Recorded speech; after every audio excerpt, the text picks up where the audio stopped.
On today's Teuty's track analysis, we have the track of the day for May 19th, Undisturbed by contacT.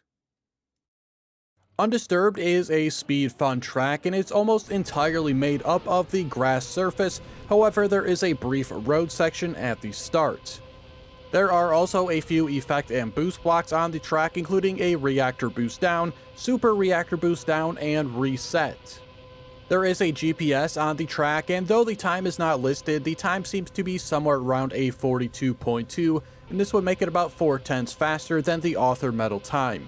Undisturbed only has a single finish, there are no speed checks on the track, and also no cuts have been found. And in terms of difficulty, I found the track to be fairly average and would rate it a 5 out of 10.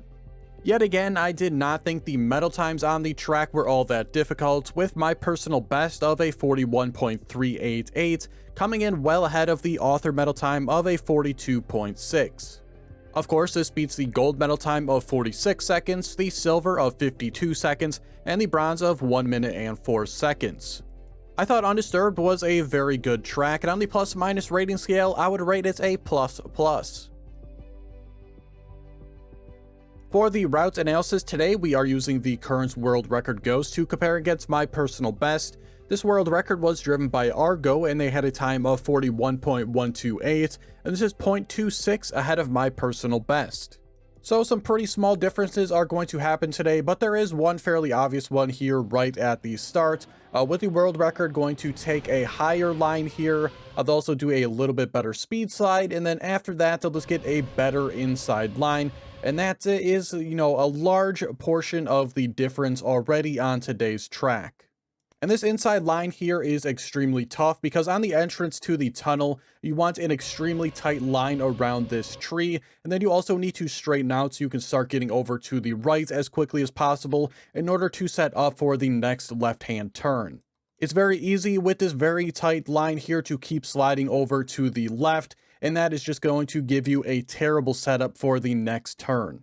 Then upcoming is just one long sloping left-hand turn, and for the most part you want an inside line throughout everything. That is until after this turn right here, you want to start letting yourself slide out a little bit further outside so you can get a good line around this tree. Right here, I wish I was a little bit more aggressive on my left-hand turn early on, because we'll see later on this causes me to slide out a little bit further to the right. Moving into the loop here, we'll see I enter much earlier than the world record. I'll come out a little bit later as well. Overall, this loop was kind of a crapshoot for me. There's not a lot of great reference points to know your entrance and exit here, and this is where a large portion of my runs were lost. The only okay reference point is on the exit with this shadow here, but it's still not all that fantastic, and I still really struggled trying to find a decent line. Hopefully you do exit the loop with a decent line, and you are able to get around this left-hand turn on an inside line with as little steering as possible.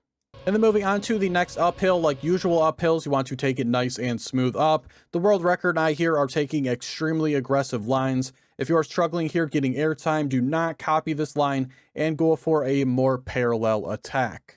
I was a tiny bit too aggressive on my right-hand turn at the top of the hill. My back tires lifted off the ground very briefly, and I end up sliding a little bit out here towards the left. This is going to be one of the bigger time losses in the track, but still very minor, and it was still a pretty good uphill. You want to remain on the higher side of this grass piece, so on the exit, all your momentum will basically be going straight down onto the next road piece. You want to be on a very tight inside line as well. Before exiting, the world record also drove a little bit towards the left to spin their car in midair. I chose to just drive straight off, and I don't really see a huge difference between these two options, so just go with whatever you prefer. This upcoming turn is no joke either. Very easy to be too aggressive and drive over a ton of the penalty grass. It's also very easy to not be aggressive enough, end up being a little bit further outside, and this will cause you to slide over very heavy to the right. The rest of the way is basically all inside lines, whether it be on the left-hand turns or the right-hand turns.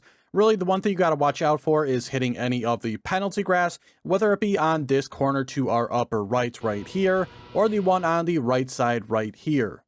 Ideally, you want to also avoid the one on the final left hand to the finish. I drove straight over it. It's not going to cause a massive difference because the finish is so close, but you would still like to avoid it.